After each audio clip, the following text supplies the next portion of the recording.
വിവരങ്ങൾ എന്താണ് ദീപക് ധർമ്മട? റിജിത്ത്, BJP രാഷ്ട്രീയത്തിൽ ഒരു നിർണായക ഘട്ടമാണ് ഇത്. പാലക്കാട് വിജയപ്രതീക്ഷയോടുകൂടി കേന്ദ്ര നേതൃത്വം വിജയം ഉറപ്പിച്ചുകൊണ്ട് മത്സരിക്കാൻ കളത്തിൽ കൃഷ്ണകുമാറിനെ ഇറക്കി. എന്നാൽ വലിയ തിരിച്ചടി ഉണ്ടായി. ആ തിരിച്ചടിയുടെ പേരിൽ കെ സുരേന്ദ്രനെ വലിയ രീതിയിൽ പാർട്ടിക്കകത്തു നിന്നും ഒരു വിഭാഗം ആക്രമിക്കുന്നു. ഈ ഘട്ടത്തിലാണ് കെ സുരേന്ദ്രൻ രാജി സന്നദ്ധത അറിയിച്ചിരിക്കുന്നത്. രാജി സന്നദ്ധത ദേശീയ നേതൃത്വത്തെ കെ സുരേന്ദ്രൻ ഔദ്യോഗികമായി തന്നെ അറിയിച്ചു എന്നാണ് നമുക്ക് വിവരം ലഭിച്ചത്. അതായത് ദേശീയ അധ്യക്ഷൻ JP നദ്ദ, BL സന്തോഷ് സംഘടനാ ജനറൽ സെക്രട്ടറി, അദ്ദേഹമാണ് സംഘടനാ കാര്യങ്ങളെല്ലാം തന്നെ നോക്കുന്നത്.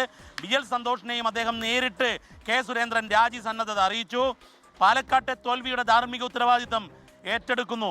അതായത് ചേലക്കരയിൽ BJP മുന്നേറുമ്പോൾ പാലക്കാട് A ക്ലാസ് മണ്ഡലം, വിജയമുറപ്പിച്ച മണ്ഡലം, ഉപതെരഞ്ഞെടുപ്പിലൂടെ നിയമസഭയിലേക്ക് പണ്ടു നഷ്ടപ്പെട്ട, അതായത് O രാജഗോപാലിൻ്റെ നിയമത്തിലെ നഷ്ടപ്പെട്ട സീറ്റ് തിരിച്ചു പിടിക്കാം എന്നുറപ്പിച്ചുള്ള മത്സരം.